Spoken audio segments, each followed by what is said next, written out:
ಸರಳೀಕರಣ ಬಿಡಿಸ್ರಿ. ಯಾವ ಕ್ರಿಯೆ ಮೊದಲು ಬಿಡಿಸ್ಕೋಬೇಕು ಅನ್ನೋದು ನೀವು ತಿಳ್ಕೊಬೇಕಷ್ಟೇ. ಯಾಕಂದರೆ ಇದು ಪದ್ಧತಿ ಪ್ರಕಾರ ಇದು ಪರ್ಮನೆಂಟ್ ಇರ್ತದೆ, ಚೆನ್ನಾಗಿ ಬಿಡಿಸ್ತಿರ್ತದೆ, ಗಡ್ಬಿಡಿ ಮಾಡೋದಿಲ್ಲ. ಸರಿಯಾಗಿ ತಿಳ್ಕೊಂಡು ಗಣಿತಗಳನ್ನು ಮಾಡಿರಿ. ಕ್ರಮಬದ್ಧವಾಗಿ ಮಾಡೋದಾಯ್ತಾ. ಈಗ ನಾವು ಏನು ಮಾಡಬೇಕು, ಎಲ್ಲ ಪದ್ಧತಿ ಈಸಿಯಾಗಿ ಉತ್ತರ ಬರ್ಬೇಕಾದ್ರೆ ಈ ಕೌನ್ಸ್ ಮೊದಲು ಬಿಡಿಸ್ಕೊಂಡ್ಬಿಟ್ಟು ಹೊರಗಿಂದ ಉತ್ತರ 236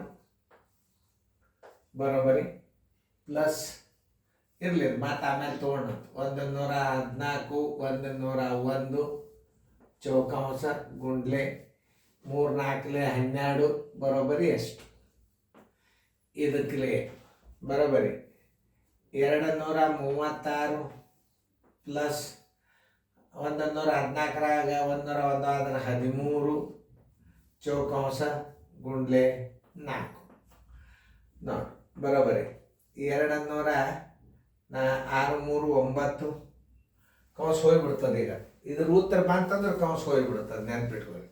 6 3 ಇದ್ರಾಗ 2 ತಪ್ಪ ಬರಲ್ಲ. 236 1 13 6 3 9 2 3 1 4 249 ಅಂತ ಹಿಂಗೆ ಕಚ್ಚಾಟಾಗಿ ಇಟ್ಕೋಬೇಕು. 249 ಗುಂಡ್ಲೆ 4 4 9 36 ಕೈಲ ಬಂತು 3 4 4 16 1 3 19 ಕೈಲ ಬಂತು 1 4 2 8 1 9. Answer is equal to 996. 996 ಎಷ್ಟದು ಉತ್ತರ ಸಂಖ್ಯೆ ನೋಡ್ರಿ, ಡಿ. ಮುಂದಿನ ಲೆಕ್ಕ ಮಾಡ್ರಿ, ನಿಮ್ಗೆ ತಿಳಿತಂದ್ರೆ ಮುಂದಿನ ಲೆಕ್ಕ ಮಾಡಬೇಕು. ಹೆಂಗೆ ಕ್ರಿಯೆಗಳನ್ನು ಮಾಡೋದು ಅನ್ನೋದು ನಿಮಗೂ ತಿಳಿದದ. ಚೆಂದಂಗೆ ಕೌಸೋದು ಚಂದ ಕುಸಮಂದು ಮಾಡಿರ್ತೀವಿ, ಬರೆಯಾಗ ಹೆಚ್ಚು ಕಡಿಮೆ ಆಗಿರ್ತಾವ. ಸರಿಯಾಗಿ ತಿಳ್ಕೊಂಡು ಮಾಡ್ರಿ. ಮುಂದಿನ ಲೆಕ್ಕ ನೋಡ್ರಿ, ಈಗ ಸರಳೀಕರಣ ಭಾಗ ನಡೆದವು. ಎಂತೆಂಥ ಸರಳೀಕರಣಗಳು ಬರ್ತಾವಂದ್ರೆ ಭಾಳ ವಿಚಾರ ಮಾಡಿ ಮಾಡ್ತಕ್ಕಂಥ ಗಣಿತಗಳು.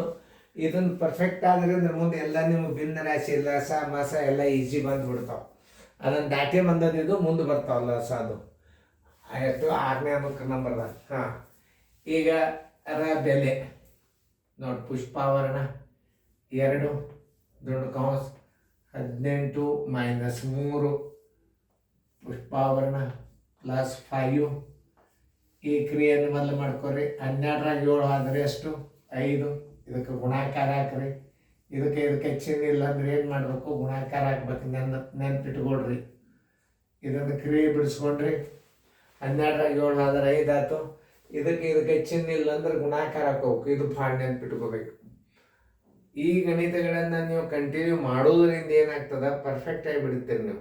ಆಮೇಲೆ ಇದು ಏನ್ರಿ ಸರ್, ಇದಕ್ಕೆ ಚಿಹ್ನೆನೇ ಇಲ್ಲಲ್ಲ, ಕೌನ್ಸದಿಂದ ಅಂಕಿತ್ತು ಚಿಹ್ನೆ ಇದ್ದಿದ್ದಿಲ್ಲ ಅಂದ್ರೆ ನೀವು ಗುಣಾಕಾರ ಅದ ಅಂತ ತಿಳ್ಕೊಂಡು ಬಿಡ್ಬೇಕು. ಇದು ಒಂದು ನಿಯಮ.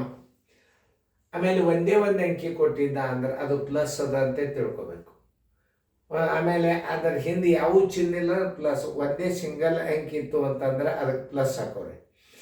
ಆಮೇಲೆ ಒಂದೇ ಅಂಕಿ ಇನ್ನೊಂದು ಅಂಕಿ ನಡ್ಬರ್ಕ್ ಯಾವ ಚಿಹ್ನೆ ಇಲ್ಲ ಅಂದ್ರೆ ಕಡ್ಡಾಯವಾಗಿ ನೀವು ಗುಣಾಕಾರ ಹಾಕೊಳ್ಳೇಬೇಕು.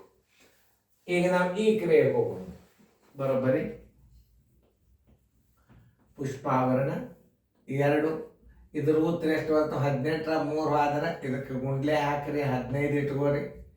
ನೋಡ್ರಿ, ಪುಷ್ಪಾವರಣ ಪ್ಲಸ್ ಈ ಕ್ರಿಯೆಯನ್ನು ಮಾಡ್ಕೋಬೋದು ನೀವು. 5 5 25. ಈ ಕ್ರಿಯೆಯನ್ನು ಮಾಡ್ಕೊಂಡು ಹೊರಗೆ ಅದೇನು ಮಾಡ್ಕೊರಿ, ಏನಾಗಲ್ಲ. 25.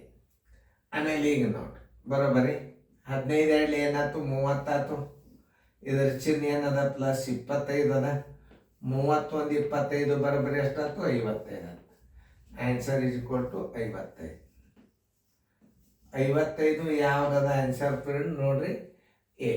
ಇವು ಚಂದ ಅಂತ ತಿಳ್ಕೊರಿ ಗಣಿತಗಳನ್ನು. ಮತ್ತೊಂದ್ಸಲ ರಿಪೀಟ್ ನೋಡ್ರಿ.